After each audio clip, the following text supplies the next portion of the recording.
Aujourd'hui, on est là pour parler finalement de l'account-based marketing. L'account-based marketing, qu'est-ce que c'est? En fait, c'est une technique de marketing ou plutôt une stratégie marketing qui vise à toucher des comptes clés et pas simplement à faire finalement du marketing de masse. On va réussir à toucher différentes personnes. Donc concrètement, comment est-ce qu'on arrive à fonctionner pour réussir? Il y a quelqu'un d'autre qui est arrivé sur le webinaire, désolé, pour finalement réussir à toucher des comptes nommément définis pour pouvoir les attaquer. Donc, en gros, c'est comment est-ce qu'on arrive à toucher des comptes cibles et des comptes stratégiques grâce à son marketing. Alors, pour traiter de ce sujet, on va fonctionner en 5 points. Le premier point, ce sera une adéquation entre le marketing et la communication que vous allez mettre en place et votre velléité de développement. Le deuxième point, ça va être l'identification des sociétés ou des particuliers nommément désignés que vous voulez toucher. Le troisième point, ça va être la définition de la stratégie pour réussir à toucher ce compte clé, ce compte que vous avez identifié.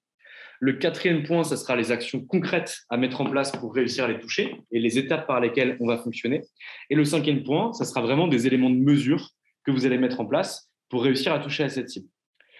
Donc, j'espère que ça vous plaira. En tout cas, nous, c'est une stratégie qu'on met beaucoup en place, notamment pour toucher quelques cabinets clés avec lesquels on travaille, comme le cabinet Fidal, par exemple, où je vous raconterai concrètement ce qu'on a fait. Et vous verrez que ça peut être extrêmement prolifique de fonctionner de cette manière. Donc, concrètement, lorsque je vous parle de marketing habituellement, pour ceux qui sont assez souvent présents, c'est assez simple. C'est-à-dire qu'en gros, je vous définis une stratégie que vous pouvez mettre en place pour réussir à toucher une cible définie. Concrètement, j'utilise toujours l'exemple d'un avocat en droit fiscal qui va viser un secteur spécifique d'activité, qui est le secteur spécifique des pharmacies. Okay, donc, en gros, je suis fiscaliste, je travaille sur la structuration des officines de pharmacie. Je veux toucher une pharmacie. Comment est-ce que je fais? Sur quel réseau je vais pouvoir bouger, etc. Donc, ça veut dire que je définis un secteur d'activité cible qui représente, je ne sais pas combien de pharmacies en France. D'ailleurs, il faudrait que je regarde parce qu'à chaque fois, je dis la même chose. Et on va dire, je ne sais pas, 100 000 pharmacies.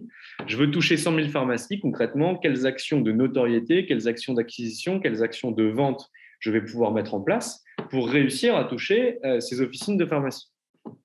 Là, la stratégie est un peu différente, c'est-à-dire que je ne dis plus « Ok, je suis avocat fiscaliste, je veux réussir à toucher des officines de pharmacie ». Je suis toujours avocat fiscaliste, mais mon objectif est de toucher l'officine de pharmacie qui se trouve à Sentier, l'officine de pharmacie qui se trouve à Bourse, l'officine de pharmacie qui se trouve au cœur de Nancy, l'officine de pharmacie qui se trouve à côté de la gare à Bordeaux et l'officine de pharmacie qui se trouve, je sais pas moi, à Marseille, à côté du Vieux-Port. Donc, j'identifie ces pharmacies de façon nommée.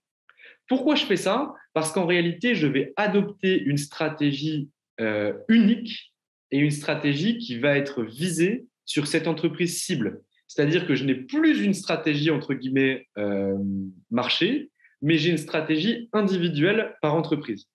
Donc déjà, la première question, c'est comment est-ce que j'arrive à identifier ces comptes clés? Et bien, en réalité, pour réussir à identifier ces comptes clés, il faut déjà pouvoir se positionner sur son marché et identifier le secteur cible avec lequel vous voulez travailler. Donc concrètement, si je n'ai pas identifié que je voulais travailler avec, je pensais à mon exemple, les officines de pharmacie, il va être complètement impossible pour moi de mettre en place cette stratégie d'account-based marketing pour une simple et bonne raison, c'est que je ne vais pas savoir dans quel secteur d'activité aller taper. Il y a beaucoup d'avocats qui essayent quand même de la mettre en place sans pour autant la matérialiser et la théoriser, où ils se disent « Ok, moi je veux travailler avec des chefs d'entreprise de PME ou avec des dirigeants de PME. Concrètement, j'aimerais toucher la société Xelia, la société Cecib et telle autre société.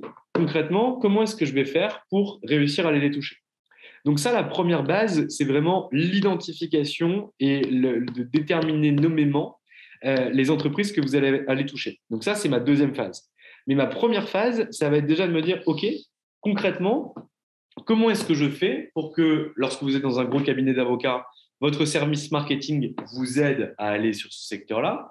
ou lorsque vous êtes seul, ou lorsque vous êtes collaborateur, à vous-même vous poser les questions du marketing à adopter pour aller toucher un secteur. Et lorsque vous identifiez le secteur sur lequel vous voulez agir, comment concrètement vous sortez les noms de 8 entreprises, 6 entreprises, 10 entreprises avec lesquelles vous voulez travailler. Déjà, la première chose, ça va être par rapport aux objectifs financiers que vous vous êtes fixés. Lorsque vous dites, OK, on prend l'exemple d'Anomia, je suis consultant en stratégie à destination exclusive des cabinets d'avocats. Concrètement, sur le territoire, il y a bon an, mal an, 40 000 cabinets d'avocats. On a 30 000 indépendants, on doit avoir 6 000 et quelques structures. Donc concrètement, j'ai 36 000 cabinets d'avocats sur le territoire. Là, nous, ce qu'on a fait, c'est qu'on a mis en place une stratégie secteur. C'est-à-dire qu'en gros, notre objectif, c'est de fournir du contenu, travailler sur notre notoriété, travailler sur notre acquisition au niveau des avocats. OK ? Donc ça, c'est vraiment une stratégie secteur. Lorsqu'on travaille cette stratégie secteur, qu'on commence à être identifié, qu'on commence à être connu, la deuxième phase, c'est de se dire, OK, mon chiffre d'affaires, je veux qu'il soit, je sais pas, d'1 million d'euros de chiffre d'affaires. Concrètement, chaque avocat, aujourd'hui, me rapporte entre 1 000 et 2 000 euros. Je vous donne des exemples qui ne sont pas synonymes. Donc concrètement, pour pouvoir travailler, je peux soit avoir 1 000 avocats, s'ils me rapportent 1 000 euros, 1 000 fois 1 000, 1 million, soit 500 avocats, s'ils me rapportent 2 000 euros, soit je peux me dire, OK, concrètement, je vais avoir une tranche de population que vont être les avocats qui vont m'apporter un certain bénéfice, en me disant, voilà, je vais viser 100 avocats qui vont m'apporter 2 000 euros chacun, je vais faire 200 000 euros de chiffre. Mais derrière, il me reste 800 000 euros de chiffre d'affaires à aller réaliser. Donc, soit je me dis, OK, j'ai une stratégie secteur qui est à destination d'avocats, et je vais me dire, mon autre partie de stratégie va être à destination de structures nommément désignées, en me disant, voilà, un cabinet d'avocats qui représente plus de 100 avocats en interne a un potentiel de chiffre d'affaires de 100 000 euros par an. OK, concrètement, ça veut dire que pour pouvoir atteindre mon objectif, j'ai ma stratégie secteur qui me rapporte 200 000, donc 200 avocats qui me rapportent 1 000 euros, ou 100 avocats qui me rapportent 2 000 euros. Et pour atteindre mon million, il me manque 800 000. Et donc là, je vais dire, OK, un cabinet d'avocats qui fait plus de 100 avocats va pouvoir m'apporter 100 000 euros par an. Donc concrètement, il me faut 8 cabinets d'avocats avec lesquels je vais pouvoir travailler pour finalement apporter 1 million d'euros à mon entité. Donc concrètement, plutôt que de faire une stratégie secteur sur les gros cabinets, je vais aller sur une stratégie qui va être de raisonner par compte clé. Donc je vais définir selon moi quels sont les 8 comptes clés les plus pertinents par rapport à ce que je sais faire, par rapport à ce que je peux leur apporter et par rapport à mon potentiel de signature avec ces cabinets pour que je puisse mettre en place un marketing qui soit à destination de ces gros cabinets et que dans la deuxième phase, je puisse finalement définir les 8 comptes clés qui vont être pertinents. Donc concrètement, vous, de votre côté, cabinet d'avocats, vous devez avoir strictement le même raisonnement vis-à-vis de votre clientèle. C'est-à-dire que vous visez les boîtes dans l'industrie, stratégie secteur au niveau de l'industrie pour devenir un expert au niveau de l'industrie et avoir une stratégie de compte clé sur 8, 10 entreprises que vous allez définir. Où vous dites, OK, quelle stratégie je vais mettre à destination de telle entreprise, quelle stratégie je vais mettre en place à destination de telle autre entreprise, etc., etc., etc. Donc concrètement, une fois que vous avez identifié ces 8 entreprises avec lesquelles vous pouvez potentiellement bosser, mais pour pouvoir rentrer à l'intérieur, c'est pas la même chose. C'est-à-dire que si je prends l'exemple d'Anomia, moi je vais définir que je vais par exemple vouloir bosser cette année avec Fidal, avec CMS, avec Arsène, avec Viguier Schmitt, avec Darrois, avec Bredin, avec Racine et avec, je sais pas moi, SVZ ou CVS. Concrètement, quelle stratégie je mets en place à destination de ces entreprises? En réalité, ces entreprises, elles sont composées d'une multitude de salariés. Pour certaines d'entre elles, donc Fidal, CMS, etc., une multitude de sites. Elles ne sont pas toutes situées à Paris, elles ne sont pas toutes situées. Il y en a à Paris, il y en a à Nantes, il y en a à Rennes, il y en a à Nancy, il y en a à Bordeaux, il y en a à Marseille. Qui est-ce que concrètement je vais voir? Parce que si je toque à la porte du directoire, personne ne me connaît, etc., les gens s'en foutent. Il faut que finalement, il puisse y avoir une connivence, pas une connivence, il faut qu'il y ait un nombre d'informations qui viennent de différents avocats pour dire, putain, Anomia, voilà ce qu'ils font, voilà pourquoi on devrait travailler avec eux et voilà ce qu'ils peuvent nous apporter. Vous, en qualité d'avocat, c'est exactement le même raisonnement. Aujourd'hui, pourquoi je n'ai pas cité de cabinet américain? Parce qu'en réalité, les cabinets américains, au vu de notre taille, au vu de l'implantation et au vu du centre de décision, en ce qui concerne uniquement et exclusivement le conseil, tout se passe à Londres ou se passe aux États-Unis. Je ne parle pas un mot d'anglais. Je parle pas un mot d'anglais, mon associé parle anglais, mais derrière, on n'est pas calibré pour pouvoir conseiller White Case au niveau mondial. Les mecs, ils vont nous voir arriver, ils vont rigoler de ouf.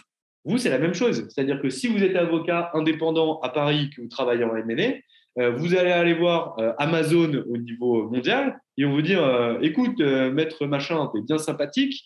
Moi, je ne sais pas qui t'es. Aujourd'hui, je travaille avec Wactel, je travaille avec Clifford Chance au niveau mondial. Tu ne peux rien faire pour moi et tu ne peux pas m'attaquer. Et ils auraient raison de vous le dire. Donc concrètement, comment est-ce que je fais avec mes moyens, avec mes avantages concurrentiels pour réussir à définir les 10 comptes clés, les 8 comptes clés avec lesquels je veux bosser? Donc, une fois que je me rends compte de mes capacités, une fois que je me rends compte du cycle de décision et de la manière dont décident ces entreprises, je vais pouvoir me dire, OK, je vais choisir ces 8 entreprises. Donc, on reprend mon exemple avec les cabinets d'avocats, on prend Fidal, CMS et Compère. Donc, une fois que j'ai identifié ces entreprises, je me dis, OK, stratégie secteur pour 200 000, stratégie compte clé pour 800 000 euros. Et là, je vais mettre en place ma stratégie d'account-based marketing, où là, je vais me dire, OK, alors, on va commencer par Fidal, Fidal qui est aujourd'hui client chez Anomia sans MD, donc je peux vous le dire. Pour réussir à toucher Fidal, qu'est-ce qu'on va faire? Ah, en fait, je me rends compte que Fidal est un cabinet dont le siège est à Paris, dont on a des puissances qui sont les directeurs régionaux, où on a des associés forts qui sont ceux qui font le plus de chiffres au sein de certains bureaux et de certains départements. Ça, je peux me rendre compte, un, en cherchant sur Internet, parce qu'on voit énormément d'informations qui passent. Deux, en discutant avec des gens qui sont au sein du cabinet. Trois, en ayant des informations privilégiées par certains avocats qui sont passés ou qui sont encore au sein du cabinet, pour me dire concrètement avec qui je dois discuter. Deuxième chose, c'est que Fidal est le cabinet français qui compte le plus d'avocats. Donc concrètement, toutes les stratégies que je vais mettre en place sur LinkedIn, tous les articles que je vais réaliser, tous les livres blancs que je vais mettre en place, il va falloir qu'ils puissent arriver entre leurs mains, même s'ils ne sont pas décideurs, pour une simple et bonne raison, c'est que si on arrive à avoir une collectivité qui vous pousse vers finalement les décideurs en disant putain, t'as vu ce qu'ils ont dit, t'as vu ce qu'ils ont écrit, t'as vu ce qu'ils ont fait, bah, en réalité, ça peut être pertinent pour eux. Donc, la stratégie que j'ai mis en place pour pouvoir, enfin, qu'on a mis en place, c'est pas que moi, hein, qu'on a mis en place pour pouvoir s'approcher de Fidal et accompagner Fidal dans son développement, ça a été finalement de pouvoir se rapprocher d'énormément d'associés qui étaient en région, au bureau de Nancy, au bureau de Bordeaux, au bureau de Marseille, au bureau de Toulouse, au bureau de Nantes, au bureau de Rennes, rencontrer des avocats au bureau de Paris. Et une fois qu'on a discuté avec tous ces avocats-là, etc., on a commencé à pouvoir aller vers le directoire. Et lorsqu'on est allé vers le directoire, on n'était pas, entre guillemets, des inconnus. Ça ne veut pas dire qu'ils savaient comment on travaillait, ça ne veut pas dire qu'ils pensaient qu'on était bon ou quoi que ce soit, mais ils avaient d'ores et déjà entendu parler de nous, soit par leurs confrères qui n'étaient pas au sein du cabinet, soit par leurs associés qui étaient au sein du cabinet. Et du coup, la relation était beaucoup plus facile, parce qu'en réalité, on nous connaissait, on avait entendu parler de nous, etc. Pour les autres cabinets d'avocats, c'était la même chose. C'est concrètement réussir à être introduit par des acteurs travaillant au sein de l'entreprise ou avec l'entreprise pour rencontrer a posteriori le décideur ou une personne clé qui va finalement pouvoir vous introduire. Mais il faut que vous ayez l'appui de tiers. Parce qu'en réalité, si vous n'avez pas des gens en interne qui vous appuient, qui vous poussent, ce qu'on appelle nous des champions, si vous n'avez pas de champions en interne, en réalité, ça va être extrêmement compliqué de pouvoir travailler avec ces comptes clés. Je prends un exemple concret. Vous êtes avocat en IP/IT, vous vous dites OK, ça serait super de pouvoir bosser avec LVMH. Si vous vous pointez en disant toc toc toc, je voudrais voir le directeur juridique de LVMH ou je voudrais voir le directeur IP/IT ou je ne sais pas comment ça s'appelle, actif incorporel de chez LVMH. Déjà, un, il y a fort à parier qu'ils ne vous reçoivent pas. Et deux, s'ils vous reçoivent, il va vous dire mais t'es qui, tu sors d'où, tu fais quoi? Et il aurait raison. Parce qu'en réalité, vous n'avez pas été introduit, vous n'avez pas été poussé. Donc, si moi, je voulais travailler avec Hermès aujourd'hui ou avec LVMH, en fait, ce que je ferais, c'est que j'appellerais des gens d'LVMH qui sont partis ou qui sont partis d'LVMH en disant « OK, mais comment ça se passe au sein de la direction juridique? Comment ça se passe avec telle et telle équipe? Qui décide? Qui prend les décisions? Qui fait quoi? Où est-ce qu'ils consultent les informations? Est-ce que LinkedIn est pertinent? Est-ce qu'écrire des articles, c'est pertinent? Est-ce qu'il faut faire de la vidéo? Comment est-ce que je dois fonctionner ?» En réalité, aller chercher de l'information privilégiée, comme on appellerait ça en droit boursier, de l'information privilégiée pour faire un délit d'initié, entre guillemets, de l'information qui vous permet de faire un délit d'initié au sein de ces entreprises-là en disant, OK, Moi, chez Hermès, je sais comment ça se passe parce qu'en réalité, j'ai pu rencontrer des juristes qui sont partis de cette société, j'ai pu rencontrer des juristes qui étaient présents au sein de cette société, j'ai pu rencontrer des directeurs opérationnels qui sont présents au sein de la société et qui m'ont donné leur réalité. En plus de ça, vous discutez avec eux. Donc en réalité, ils vous identifient, ils voient que vous êtes quelqu'un de sympathique, quelqu'un de pertinent. Et le jour où voudrez aller voir le directeur des actifs incorporels, le directeur de l'IP, le directeur de l'IT, ou je ne sais pas qui, au sein de la société Hermès, vous arriverez non pas en terrain conquis, mais en tout cas dans un terrain défriché, où derrière, on a déjà parlé de vous, vous êtes déjà fait introduire. Et c'est à ça que sert la stratégie d'account-based marketing, c'est qu'en réalité, vous allez être introduit avant même que vous puissiez demander un rendez-vous avec la personne clé qui va pouvoir décider. Ça ne veut pas dire que vous serez retenu, ça ne veut pas dire que vous serez sélectionné, ça ne veut pas dire que vous travaillerez avec l'entreprise, mais ça signifie que ça sera beaucoup plus simple d'arriver au décideur parce que vous serez poussé par des gens qui finalement travaillent avec lui. Donc ça, c'est ultra pertinent. Donc identifier les comptes clés par rapport aux gens qui travaillent au sein de ces entreprises pour finalement vous faire intégrer ces entreprises et pour que vous puissiez discuter avec les bonnes personnes. Vous voyez bien que lorsque vous vous concentrez sur des entreprises, on ne se concentre plus sur des secteurs. Donc, en gros, travailler sur un secteur, c'est travailler de façon macroéconomique en se disant, OK, bah voilà, il y a je sais pas, 10 000 entreprises dans le luxe en France, je vais fonctionner par rapport à ces 10 000 entreprises. Non. La réalité, c'est que vous fonctionnez avec une entreprise. Donc, si je voulais travailler avec Hermès, bah, la première chose que je ferais, c'est que j'irais bouffer des trucs sur, par exemple, en IPIT, je boufferais des trucs sur les actifs incorporels qu'ils peuvent avoir. Donc, j'irais sur l'INPI, je regarderais toutes les marques qu'ils ont déposées, éventuellement les brevets, les dessins et modèles, etc., pour voir ce qu'ils ont. Deux, je regarderai les dernières actualités qui sont sorties par rapport à ça. Trois, je regarderai les mouvements qu'il y a au sein de la direction juridique, au sein des équipes, pour voir concrètement ce qui se passe. Quatre, j'irai à des conférences qui sont réalisées par la société. 5, j'écrirai des papiers qui concernent la société Hermès par rapport aux derniers arrêts qui sont sortis ou des choses qui ont été réalisées. 6, c'est que j'ajouterai la globalité des gens qui travaillent chez Hermès et qui sont pertinents par rapport à mon secteur d'activité sur LinkedIn pour être sûr que ce que je peux écrire, finalement, ça arrive sous leurs yeux ou qu'ils le voient passer. 7, je contacterai des gens qui sont passés par la société Hermès pour avoir des informations privilégiées sur la société. Donc, on voit bien que toutes les actions de marketing, de communication, de vente que je vais pouvoir réaliser, lorsque je me focalise et que je me concentre sur un compte clé, finalement, elles sont beaucoup plus simples. Parce que je ne suis plus sur le secteur du luxe, qui est un secteur énorme. Je suis sur une société. Voilà, la société que je cite, qui est la société Hermès, c'est une énorme société. Mais en réalité, je peux nommément identifier les gens à l'intérieur. J'irai voir l'organigramme, je regarderai qui fait quoi, comment ça fonctionne, qu'est-ce qui se passe en interne, etc. Avec quel cabinet ils travaillent, comment est-ce que je peux finalement trouver une petite brèche à l'intérieur pour venir travailler avec eux. Donc on voit bien que cette stratégie-là, finalement, elle est beaucoup plus proche de l'entreprise, elle vient même au cœur de l'entreprise parce que dans tous les exemples que je vous ai cités, on sollicite bien sûr des ressources disponibles sur l'entreprise, mais on sollicite aussi des acteurs internes à l'entreprise ou externes qui sont sortis de l'entreprise mais qui y sont passés pour que finalement je puisse les approcher et tirer la substantifique moelle des informations qu'ils vont pouvoir me donner pour, a posteriori, étape numéro 3, mettre en place des actions concrètes pour réussir à les toucher. Donc, les actions concrètes, j'en ai déjà parlé. Il y a énormément d'actions de notoriété, d'acquisition, de vente que je peux mettre en place. En termes de notoriété, vous pouvez utiliser tout ce qui est physique, tout ce qui est digital, et derrière, vous pouvez l'adresser nommément à une personne. Si vous écrivez un papier sur le luxe, bah, d'ailleurs, on l'adresse à l'industrie du luxe. Si vous voulez toucher la société Hermès, bah, vous écrivez un papier sur Hermès et vous le envoyez aux gens qui travaillent sur Hermès. Et quoi qu'il arrive, les gens qui travaillent chez Hermès iront voir ce papier parce qu'ils ont des services de veille pour regarder ce qui sort sur leur nom, etc. Si on voit qu'il y a un avocat qui écrit une dizaine ou une quinzaine d'articles sur Hermès par rapport à sa stratégie en termes d'IPIT, par rapport au brevet, par rapport à la stratégie de marque, par rapport à ce qu'ils font, ce qu'ils mettent en place, au bout d'un moment, il y a fort à parier que ce ne soit pas vous qui les contactez, mais eux qui vous contactent en se disant « Putain, mais t'es qui toi ? Pourquoi tu écris tout le temps sur la société Hermès, que tu écris c'est pertinent, etc. Je veux te rencontrer. » Donc, c'est réussir finalement à investir sur 8 entreprises et se dire, voilà, ces entreprises-là, il faut que j'aille les chercher. Alors, je reprends mon exemple que j'ai utilisé dès le départ. Je vous ai dit 200 000 euros secteur et 800 000 euros compte clé. Si votre objectif, c'est d'avoir 800 000 euros de compte clé, je vous ai cité 8 entreprises parce qu'il y avait un potentiel de 100 000 euros de chiffre d'affaires par entreprise. Vous vous doutez bien que je ne vais pas réussir à signer ces 8 entreprises sur l'année. Donc concrètement, il faut avoir une stratégie compte clé qui soit supérieure à ça.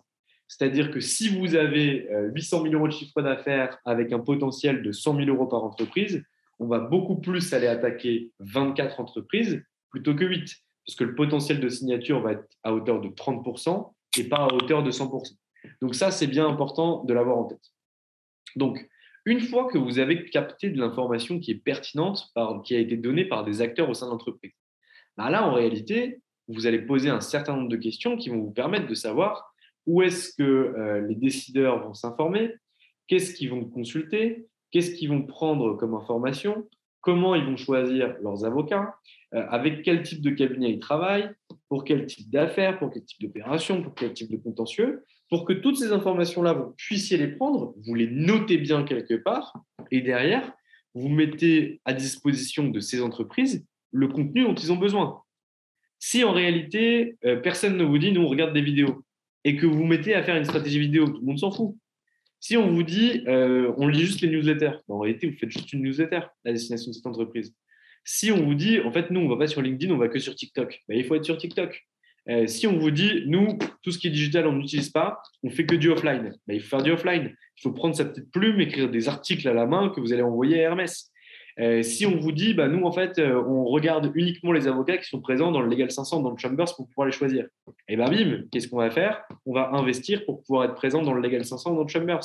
Si on vous dit, nous, tous les avocats qui sont sur le monde du droit, on n'en veut pas. Je ne sais pas pourquoi on dirait ça, alors que le monde du droit, c'est un bon truc. Mais si on vous dit ça, en réalité, il faut sortir du monde du droit. Si on vous dit, en fait, nous, on adore les podcasts parce qu'on trouve que c'est un contenu ultra innovant. En réalité, il faut passer dans les podcasts et appeler un Indien.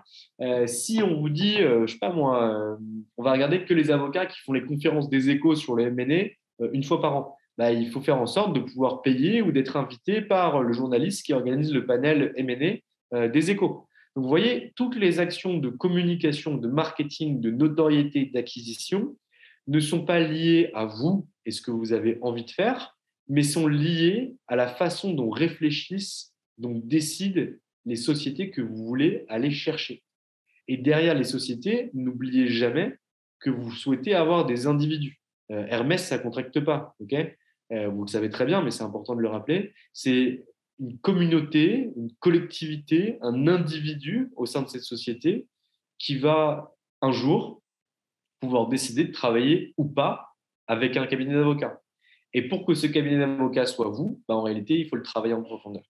Donc ça, c'est vraiment ultra important. Lorsque vous prenez de l'information auprès de personnes qui sont passées par cette société ou qui y sont encore aujourd'hui, il faut pouvoir poser toutes ces questions. N'y allez pas avec vos gros sabots en disant « voilà, en fait, j'adorerais travailler avec la société Hermès et c'est pour ça que je vous pose toutes ces questions ». Il faut y aller sous prétexte de dire « voilà, moi, je m'intéresse à l'industrie du luxe. Hermès fait assurément partie de l'une des plus belles sociétés du luxe.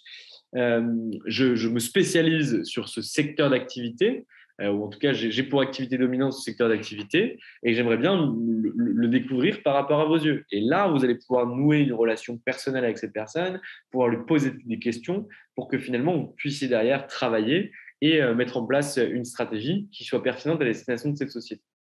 Donc, le contenu, la notoriété, l'acquisition, on l'a fait par rapport à ce que nous ont dit les acteurs qui travaillent au sein de ces entreprises.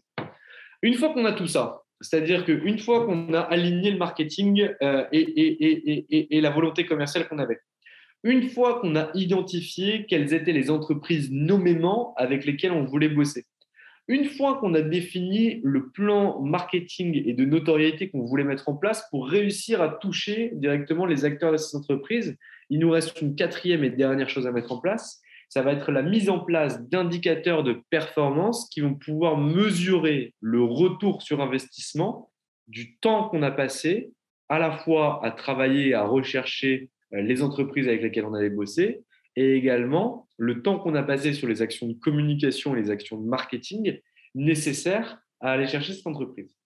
Donc là, qu'est-ce qu'on fait? En réalité, on va mesurer le temps passé. Concrètement, la majorité d'entre vous le font sur leur dossier en se disant « putain, j'ai passé 10 heures sur ce dossier, 10 heures sur ce dossier, ça coûte 200 € de l'heure, par exemple, 2000 €. » OK. Maintenant, il va falloir appliquer ce même principe-là sur les actions que vous mettez en place. Imaginez que vous discutiez avec le directeur des opérations en charge de l'IPIT chez Hermès. il va vous dire, OK, nous, on consomme beaucoup de webinaires. Vous dites, OK, super, pour pouvoir toucher Hermès, du coup, je vais faire des webinaires. Très bien, c'est ce que je suis en train de faire là aujourd'hui. Donc, derrière, on dit, OK, bah, très bien, je vais faire un webinaire. Donc, vous vous dites, OK, quels sujets sont importants pour toi, directeur des opérations en IP-IT chez Hermès? Ah, bah, moi, ce que j'aime, c'est vraiment la stratégie de marque au niveau mondial. OK, soit, on va faire un webinaire sur ce sujet. Je raconte des conneries, hein. Je ne sais pas exactement ce que c'est, la stratégie de marque au niveau mondial, je ne sais même pas ce que ça veut dire concrètement. En termes juridiques par rapport à l'IPIT, j'espère que ça existe, mais c'est juste pour le raisonnement, on s'en fout de l'exemple. Donc là, on se dit que je vais sortir ce webinaire. Donc concrètement, il va y avoir plusieurs moments importants qu'il va falloir que je puisse mesurer. Imaginons que je me dise, OK, je vais faire ça à destination d'Hermès. Donc là, je vais devoir avoir tout le travail de recherche que je vais devoir faire pour monter ce webinaire. Je vais estimer ça à 10 heures. OK. Ensuite, je vais avoir le travail de communication et de notoriété pour que j'ai des gens de chez Hermès qui puissent s'inscrire. Parce qu'en réalité, si j'ai personne de chez Hermès qui s'inscrit alors que je fais ce truc-là pour Hermès, c'est que j'ai merdé par rapport à l'étude que j'ai faite au préalable, par rapport aux opérationnels qui travaillent au sein de cette entreprise. Après, je vais réaliser ce webinaire et ensuite, je vais recontacter tous les gens qui travaillent chez Hermès qui se sont inscrits à ce webinaire. OK? Donc concrètement, j'ai passé 10 heures pour réaliser ce webinaire. Ensuite, j'étais stressé, c'était mon premier. Donc je me suis préparé pendant 1 heure, j'ai répété, etc. Puis j'ai fait mon webinaire, ça m'a duré 2 heures, donc 12 heures de travail. Ensuite, j'ai recontacté la globalité des gens qui étaient chez Hermès, mais vu que je ne savais pas trop faire, bah, j'ai dû écrire des mails, etc. Ça m'a pris 3 heures de recontacter tout le monde, donc je suis à 15 heures. Et ensuite, j'ai obtenu 6 rendez-vous avec des gens de chez Hermès qui m'ont chacun pris 1 heure. Donc concrètement, ce que j'ai, c'est 21 heures de travail. Imaginons que vous estimiez que votre coût interne horaire, donc ce que vous coûtez concrètement à votre structure, ça soit 100 euros de l'heure. C'est-à-dire qu'avec ce travail-là qui m'a duré 21 heures pour une action de communication de marketing, enfin une action marketing, pardon, qui était le webinaire pour travailler sur la stratégie monde en IPIT pour Hermès, bah, en réalité, ça m'a coûté en interne 2100 euros. Pourquoi 2100 euros? Parce qu'en réalité, 21 heures de votre travail mensuel, c'est ce montant-là. Donc, si derrière, vous avez un premier dossier qui arrive, c'est-à-dire que vous passez 21 heures sur ce travail-là, vous avez un retour sur investissement ou Hermès, miracle, au premier contact, ce qui est complètement impossible, mais on va conserver mon exemple jusqu'au bout, vous file un dossier à hauteur de 10 000 euros. Déjà, vous aurez une marge brute, enfin un retour sur investissement brut par rapport au coût interne qui va être de 7 900 euros. Donc, c'est déjà une bonne chose. Mais ensuite, pour avoir votre marge nette générée grâce à cette opération-là, vous allez soustraire votre coût de production. Imaginons que vous ayez 29 heures de coût de prod. Ça veut dire qu'en réalité, vous avez passé 50 heures au global. 50 heures au global à 100 euros de l'heure, ça fait 5 000 euros. OK? Donc, ça veut dire que pour les 5 000 euros investis, 2 100 euros sur les actions marketing, 2 900 euros sur la production, vous avez une marge, alors nette au niveau opérationnel, mais elle n'est jamais nette parce qu'en réalité, vous avez des charges, etc., mais peu importe, de 5 000 euros. Donc concrètement, on voit que cette opération est rentable. Surtout que derrière, vous avez mis un premier pied chez Hermès et votre objectif, c'est d'aller chercher d'autres dossiers, de pouvoir avoir d'autres clients, de pouvoir fonctionner de cette manière. Donc en réalité, ça ne s'opère pas comme je viens de vous le dire. C'est-à-dire qu'on ne regarde pas action par action ce qui a été fait. On va regarder ça par société cible. C'est-à-dire que sur Hermès, vous allez y passer bien plus que 21 heures de développement sur l'année. Donc, on va dire que par rapport à toutes les actions que vous aurez mises en place sur Hermès, on va avoir 100 heures de travail.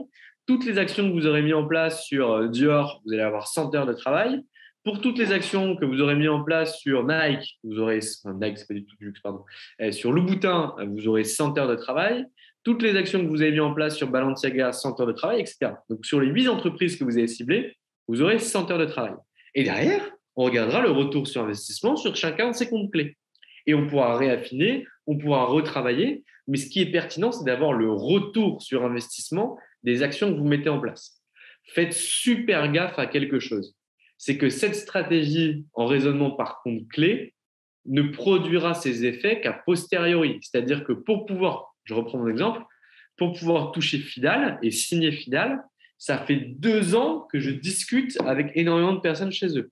Donc concrètement, les comptes cibles et les comptes clés sur des secteurs d'activité restreints, vous allez les avoir qu'a posteriori. Donc vous ne pouvez pas faire l'économie de travailler une stratégie secteur et d'avoir aussi d'autres clients qui finalement financent votre besoin en fonds de roulement, concrètement votre trésorerie, ce qui vous permet de payer vos collaborateurs, de vous payer au quotidien, de payer vos charges, pour avoir a posteriori des plus gros clients. Et pour que ça puisse fonctionner, finalement, il nous faut des petits clients, des moyens clients, des gros clients, pour que d'ailleurs on puisse avoir quelque chose qui va être ultra pertinent et qui vous permette d'avancer.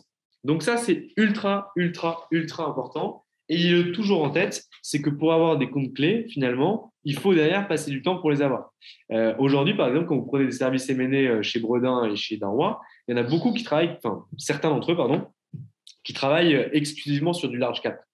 Pour avoir 10 dossiers en large cap par an, ils ont dû passer par un certain nombre de dossiers pour pouvoir aller les chercher.